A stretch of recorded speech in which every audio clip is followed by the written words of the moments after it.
He drives a BMW. His watch costs more than most people's monthly salary.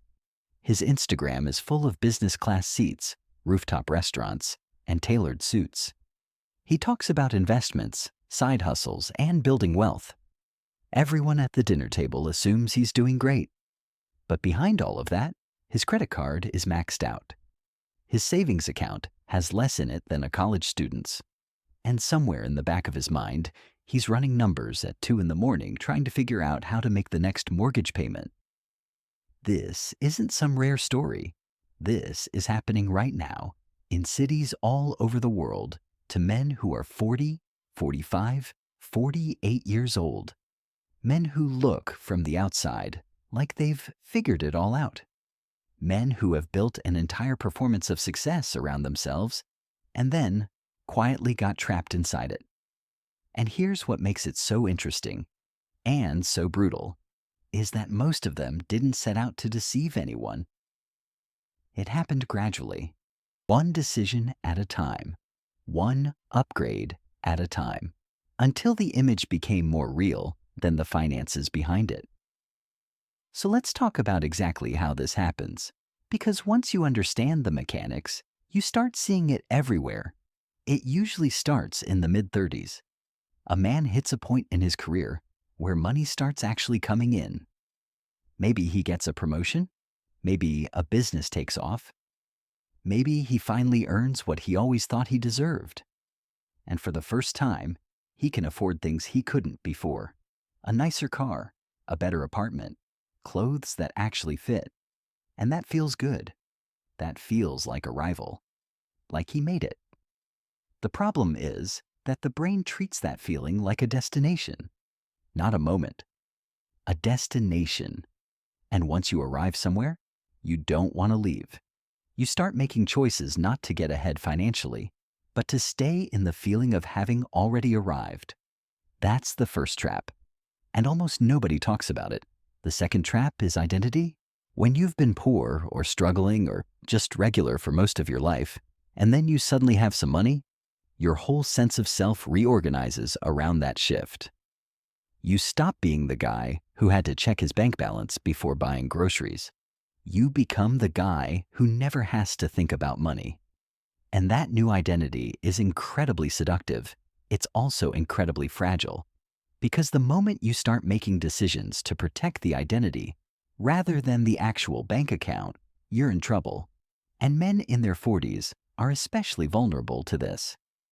Here's why. By 40, most men have spent 2 decades building a professional reputation. They've earned respect in their industry or their community. They have a social circle that has certain expectations. They have a lifestyle that has developed a kind of gravity. And there's enormous social pressure, mostly unspoken, to maintain all of it. Showing up to a dinner in a cheaper car than last year feels like regression. Booking an economy seat when your colleague's fly business feels like a confession. Not going on the trip feels like admitting something you don't want to admit. So you go. You book the business seat. You show up in the right car, and you put it on a card you'll figure out later. And here's the thing that nobody tells you about later. Later becomes a very crowded place. Now let's get specific, because this is where the actual money goes. And some of these categories will surprise you. The car payment is the most obvious one, but it's bigger than people think. The average luxury car payment in the United States right now is somewhere around $700 to $800 a month. That's before insurance, before maintenance, before the inevitable repair that the warranty doesn't cover. Over the course of a year, that single decision can cost $15,000 to $20,000, and the car depreciates. Every single month, the thing you're paying for is worth less than it was the month before. But it looks great in the parking lot. It really does. Real estate is the sneakier one. A lot of men in their 40s bought homes during the good years, refinanced when rates were low, maybe bought a second property, maybe upgraded to a bigger house in a better neighborhood because the kids needed more space, or the neighborhood needed to reflect where they were professionally. And for a while, it all made sense. Then rates went up. Then the market shifted. Then the maintenance costs hit all at once, and suddenly a large portion of every paycheck is going into a property that doesn't really feel like an asset. It feels like a very expensive obligation that you can't get out of without losing face. Private school tuition is another one. In major cities, private school for 2 kids can easily run $40,000 to $60,000 a year. That's after-tax money, meaning you have to earn significantly more than that just to write the check. And once your kids are in those schools, pulling them out is not just a financial decision, it's a social one. It's a parenting identity decision, so you keep paying and you tell yourself it's an investment in their future. Which maybe it is, but it's also an investment in a certain story you're telling about what kind of father and what kind of man you are. Then there's the spending that happens without any single big decision. The dinners, the bottles of wine, the weekend trips, the home renovation that started as 1 room and became 3, the personal trainer, the golf membership, the business expenses that blur into personal expenses and then somehow never get reimbursed.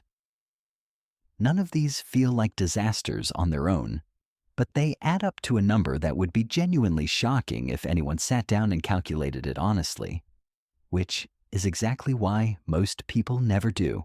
And here's the psychological mechanism that makes all of this possible.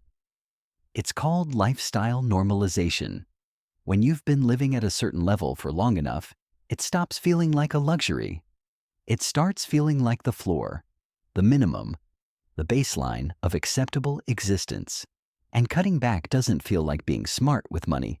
It feels like loss. It feels like going backwards. And the brain treats loss as a threat, sometimes even more powerfully than it treats an actual financial emergency. So a man can be genuinely worried about money, can feel the stress of it at 3 in the morning, and still not make the cuts that would actually fix the problem. Because every cut feels like it costs something that isn't just financial. It costs a piece of the story, a piece of the identity, and that's more painful than the credit card statement. Now let's talk about income, because this is where people always get confused. The assumption is that if someone is going broke, they must not be making much money. But that's not always true. And in this demographic, it's often spectacularly not true. A man can be earning $200,000 a year and still be financially vulnerable. Not because he's making bad investments, not because something went catastrophically wrong, but because his lifestyle has been engineered, consciously or not, to consume almost exactly what he makes. Every raise gets absorbed by a lifestyle upgrade. Every bonus gets spent before it clears. Every good year becomes a new baseline that has to be maintained even in the average years. The income goes up, the expenses go up faster, and the gap between what he earns and what he keeps stays thin. Sometimes it goes negative. And when it goes negative, he doesn't cut. He borrows, he uses the line of credit, he pushes it to next month, and next month becomes the same conversation. There's also a particular kind of financial denial that kicks in around this age. It has to do with the retirement math that most men in their 40s have quietly stopped doing because the numbers are no longer comfortable to look at. The rule of thumb that financial planners used to cite was that by 40, you should have roughly 3 times your annual salary saved for retirement. By 50, around 6 times. Most men in this demographic are nowhere near those numbers, and instead of adjusting the plan, they adjust the age at which they tell themselves they're going to retire. 65 becomes 68. 68 becomes 70. Eventually, they stop talking about retirement altogether and just say things like they enjoy working and they'll probably never really stop. That's not a life philosophy. That's avoidance dressed up as ambition. And the really dangerous part is this. This entire setup is invisible to almost everyone around them. The colleagues don't know. The neighbors don't know. The extended family doesn't know. Even sometimes the wife doesn't fully know. Because the performance is very good. And because our entire culture has been built to make this performance as easy as possible to maintain.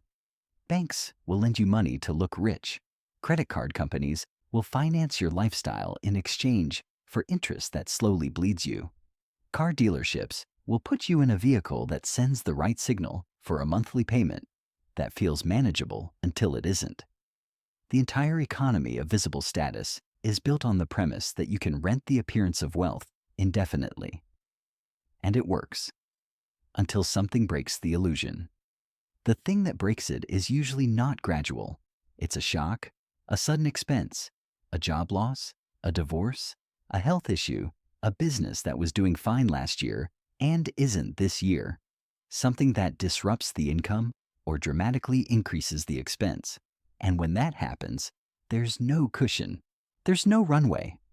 There's just the gap between what's coming in and what's going out, suddenly made visible and suddenly impossible to manage. Divorce, in particular, is catastrophic in this demographic, and it happens at very high rates because the financial stress that's been building quietly for years tends to create emotional distance, resentment, and communication breakdown in a relationship. And when the marriage ends, you don't just split the assets, you split the infrastructure of the lifestyle. Two households now need to maintain the same standard that one household could barely sustain. Legal fees arrive, child support arrives. And suddenly, a man who already had thin margins has half the income of before and significantly more obligations. Some men survive it, some rebuild. But the process is brutal, and it almost always comes with a very public reduction in lifestyle that confirms what everyone suspected privately. So what actually protects against this? Because this video is not just about watching a pattern from the outside. It's about understanding the internal mechanics well enough to actually change something. The first shift is the most uncomfortable one. You have to separate your financial reality from your identity. Completely. The car you drive is not a measure of your worth. The watch on your wrist is not evidence of your intelligence. The neighborhood you live in is not a report card on how well you've done with your life. These are all choices, and they can all be changed without changing who you actually are. Men in their 40s who have genuinely built wealth, not the appearance of wealth, actual wealth, tend to look less impressive than the men who are going broke. That contrast is not a coincidence. It's a direct result of different priorities. One group is buying things that confirm the story. The other group is quietly building things that don't need to be confirmed by anyone. The second shift is about tracking, not budgeting in some punishing, restrictive way. Just honest tracking, actually knowing where the money goes. Most men in this demographic would genuinely be shocked if they sat down and categorized every dollar spent in a month. Not because they're foolish, but because the spending has been designed to stay invisible. It happens in small amounts, across many categories, over a long time. Making it visible is the first step to making it manageable. The third shift is the hardest one to talk about because it's social.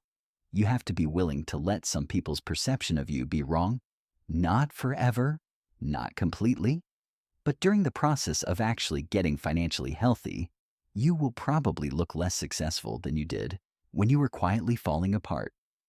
And that's okay. That's actually what progress looks like in this particular situation.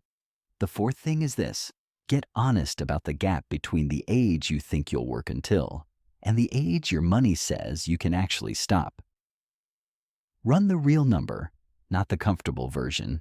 The actual version, because the sooner you see the real gap, the more time you have to close it.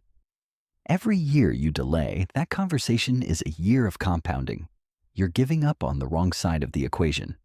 There's a particular kind of man who goes through this whole arc, hits the breaking point, and comes out the other side with something genuinely valuable. Not just financial stability, but a different relationship with himself. An identity that doesn't need a car payment to feel real. A sense of security that comes from the account balance rather than the watch brand. That transformation is real, and it happens. But it almost never happens without the moment of forced clarity. Without something making the gap visible and undeniable.